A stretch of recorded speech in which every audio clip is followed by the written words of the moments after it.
Bagaimana menurut kalian tentang sindiran Giring terhadap Anies Baswedan? Indonesia akan suram jika yang terpilih kelak adalah seorang pembohong yang mengkritik lugas. Menurut saya, seharusnya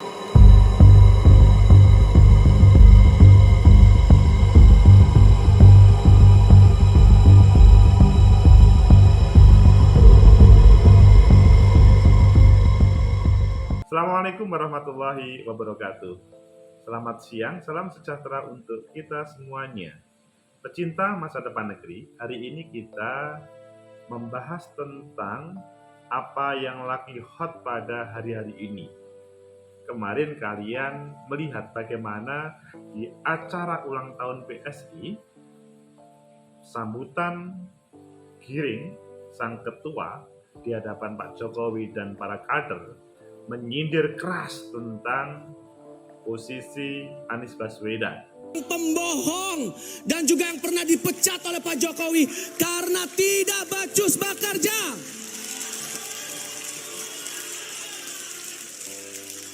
Ya, dia masih gubernur tetapi luar biasa keras sindirannya. Ayo kita baca beberapa media, 3 media, nanti kita ambil salah satu dan selanjutnya kita kupas, analisis. Pertama yaitu di Kompas, di balik gaya politik PSI yang terus sindir Anies Baswedan. Jadi Kompas ini menyindir bagaimana kontroversialnya PSI yang sepertinya tidak ada waktu untuk kata baik terhadap Anies Baswedan. Kedua, di CNN Indonesia, pidato Giring jadi olok-olokan. PSI anggap resiko politik. Kalian mungkin yang pernah aktif di partai politik pernah merasakan seperti ini. Kemudian ketiga, di wartaekonomi.co.id, keras, Chris Wamia pasang badan bela Anies. Giring disebut sampah politik. Ahok ikut disemprot. Itulah 3 berita yang terkait pada sindiran kemarin. Pilih yang mana kalian? Oke, kita memilih di CNN Indonesia. Pidato Giring olok-olokan, PSI anggap resiko politik. Ini adalah di CNN Indonesia, Jakarta, CNN Indonesia, Ketua Umum Partai Solidaritas Indonesia, PSI Giring Ganesa menjadi bahan olok-olokan di media sosial setelah pidatonya dalam acara puncak hari ulang tahun PSI ke-7 ramai diperbincangkan. Jadi kemarin PSI merayakan ulang tahunnya ke-7. Kalau berbicara ulang tahun itu kan hal yang paling istimewa, tetapi berbeda dengan yang diinginkan. Niatnya begini, respon publik begini. Mengenai hal ini, juru bicara PSI Aryo Bimo mengaku tidak ambil pusing dengan sejumlah olok-olokan tersebut. Menurutnya hal itu merupakan resiko menjadi politikus. Si Aryo Bimo ini mengatakan itu resiko. Ya, siapapun berpolitik, berpartai pasti ada resikonya. Tapi ini adalah katanya resiko berpolitik. Apakah kalian setuju atau tidak? Nanti kita kupas. Masalah jadi olok-olok, hina, direndahkan, yaitu resiko politis. Ini seperti jawabannya Anies Baswedan. Nabi Muhammad saja, Rasulullah yang mendapat karomah, terjaga, tetapi masih dimusuhi oleh orang kafir Quraisy, katanya Anies Baswedan. Dibandingkan dengan perjuangan politik Founding Fathers NKRI, apa yang kami alami ini tidak ada apa-apanya, kata Aryo. Jadi Aryo menampilkan contoh pada waktu Founding Fathers menghadirkan kemerdekaannya, yang waktu itu diolok-olok sama. Aryo menegaskan bahwa PSI tidak mau terjebak dengan olok-olok di media sosial.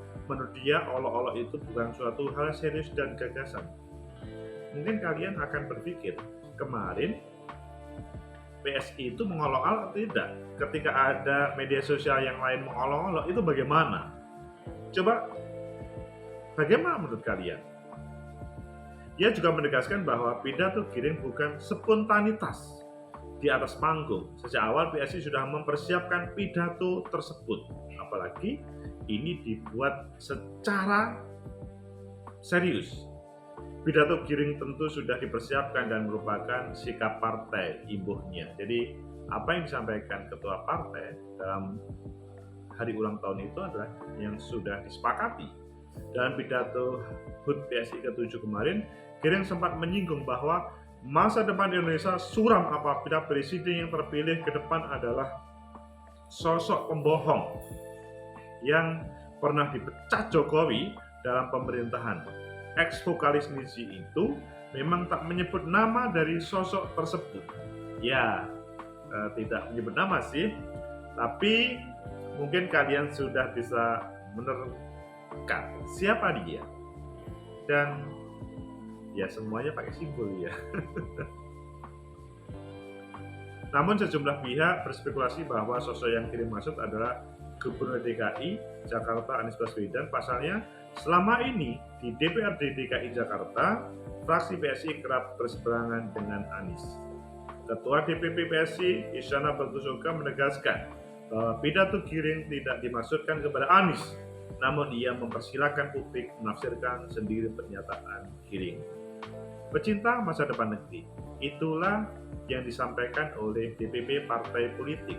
Jadi katanya, ya belum tentu itu adalah Anies Baswedan. Tetapi silahkan untuk menerjemahkan siapa yang sebenarnya yang menurut kalian itu ditujukan ke siapa. Memang itulah partai politik. Jadi berbicara partai politik, maka setiap hari ada dinamika. Dinamika dalam dunia politik itu menjadi hal yang menarik untuk diperbincangkan. Memang dalam pidato itu tidak ada menyebut siapapun. Bisa-bisa malahan ini nanti malahan mengarah kepada seseorang. Misalkan kepada yang si A, si B, bisa kepada Pak Presiden, bisa kepada Pak Anies, bisa kepada siapapun.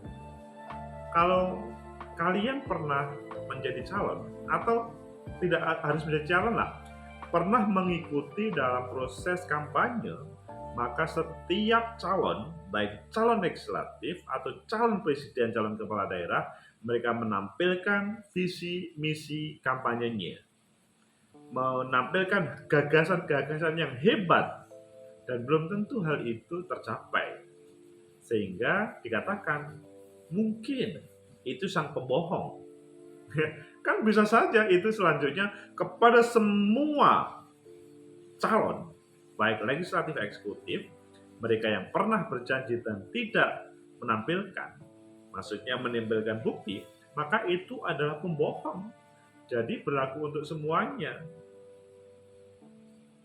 Kalian merasa nggak itu disebut oleh atau sindiran pada HUT tersebut? Jadi kalau diarahkan kepada seseorang, mungkin juga ngomong misalkan ini diarahkan kepada wilayah pidana, memang agak sulit karena tidak menampilkan sesuatu kecuali ada kalimat, yaitu yang pernah dipecat oleh Pak Jokowi. Banyak yang dipecat, tetapi apakah juga benar pemecatan seorang, taruhlah dari menteri, itu karena memang tidak becus? Belum tentu juga, karena kadang-kadang ada unsur politik sehingga dia harus diganti oleh siapa yang diusulkan oleh partai politiknya. Kita pahamkan pada waktu pemerintahan Pak SBY, Pak Jokowi ataupun sebelumnya, namanya para menteri kabinet itu tidak semuanya adalah orang profesional.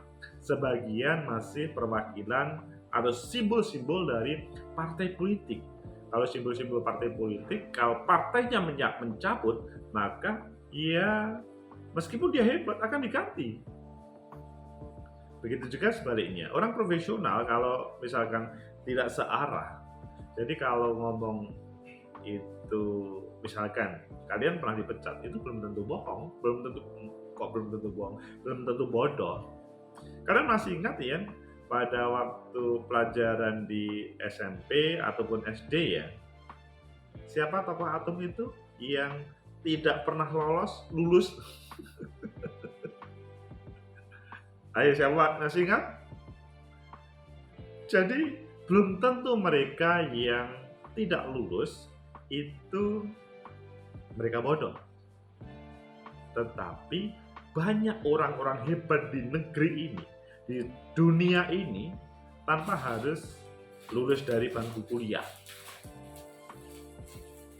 Thomas Alva Edison, kemudian para pengusaha-pengusaha, itu tidak harus lulus begitu. Einstein yang kita sebut tadi, itu kan seakan-akan dilabelin goblok, tapi nggak tahunya dia menemukan rumus yang luar biasa. Semuanya bisa mengakui, bahkan pada waktu zaman kerajaan-kerajaan dahulu. Masih ingat yang menyebut bahwa bumi itu bulat dan kemudian dihukum mati? Dan selanjutnya nggak tahunya memang benar, tapi politik yang tidak beres. Jadi kalian kalau melihat seorang menteri itu dipecat bukan berarti dia bodoh, ya sangat mungkin ditarik oleh partainya atau kebijakannya berbeda dengan sang presiden, taruhlah begitu, atau sang pimpinan kabinet. Jadi kalian perlu memahami terkait dengan irama politik itu berbeda dengan irama profesional, pecinta masa depan negeri. Sehingga kembali kepada dibalik gaya politik PSI yang tersindir Anies Baswedan, begitu juga pidato kirim jadi olok-olokan PSI, anggap itu resiko politik, maka lebih baik kalau kalian di dalam dunia politik itu super hati-hati dalam bermain kata, dalam bermain strategi dan lain sebagainya. Apapun akan dinilai, tetapi yang paling penting di dalam dunia politik adalah semua gerakan kalian itu akan mendapat apresiasi ketika publik mendapatkan apresiasi. Olok-olokan memang dalam dunia politik itu sering terjadi, tetapi kalian kalau memang ingin membuat kontroversi, pasti akan mendapat respon dari yang lainnya. Kalau pengen menghadirkan sebuah partai politik yang diterima, maka dia melihat bagaimana kebutuhan publik. Kalian masih ingat pada waktu dahulu, pada waktu rezim Orde Baru, ketika PDI Perjuangan waktu itu bukan bagian dari rezim pemerintah. Seakan-akan yang disampaikan oleh PDI ya tidak benar. Tapi pada perkembangan selanjutnya, PDI Perjuangan menjadi pemerintah atau rezim penguasa. Jadi sebaliknya. Jadi kalian perlu membuat strategi yang bagaimana bisa diterima oleh rakyat tentunya. Penguasa penuh itu tidak cukup kekuasaan, tetapi rakyat. Penguasa bisa berubah, rakyat tetap. Dan rakyat adalah simbol dari kepentingan. Kepentingan maksudnya adalah apa yang menjadi keinginan dari seluruhnya secara kolektif. Rakyat itu pasti tahu, oh ini benar, oh ini salah. Meskipun kalian bersilat lidah dengan kalimat apapun, apakah dalam rencana untuk menarik simpati penguasa, rezim penguasa, atau untuk menjatuhkan lawan politik, rakyat tahu. Sehingga di dalam politik itu memang naik turun siapa yang mendapatkan apresiasi dari rakyat. Sehingga kolok-kolokan memang kalau dalam rumus politik sebetulnya masuk ke wilayah black campaign kalau sudah masuk ke tahapan. Bisa juga mengarah kepada negatif campaign ketika menyebutkan secara definitif. Tetapi kalau hal itu balik terhadap siapa yang menyebut, maka yang menyebut malah akan mendapat hukuman oleh rakyat. Sehingga kalian, siapapun kalian, politisi ataupun cukup menjadi calon, ataupun rakyat secara umum, bermain politik itu perlu dengan yang indah. Apa yang menjadi aspirasi rakyat itu adalah yang paling penting. Kalau kalian hanya sebatas melawan, fight again, melawan terhadap sesuatu, ya sepintas memang bagus, tetapi mungkin akan mendapatkan cibiran ketika tidak bisa diterima secara rasionalitas. Semoga bermanfaat. Like, subscribe, comment, and share. Sampai jumpa.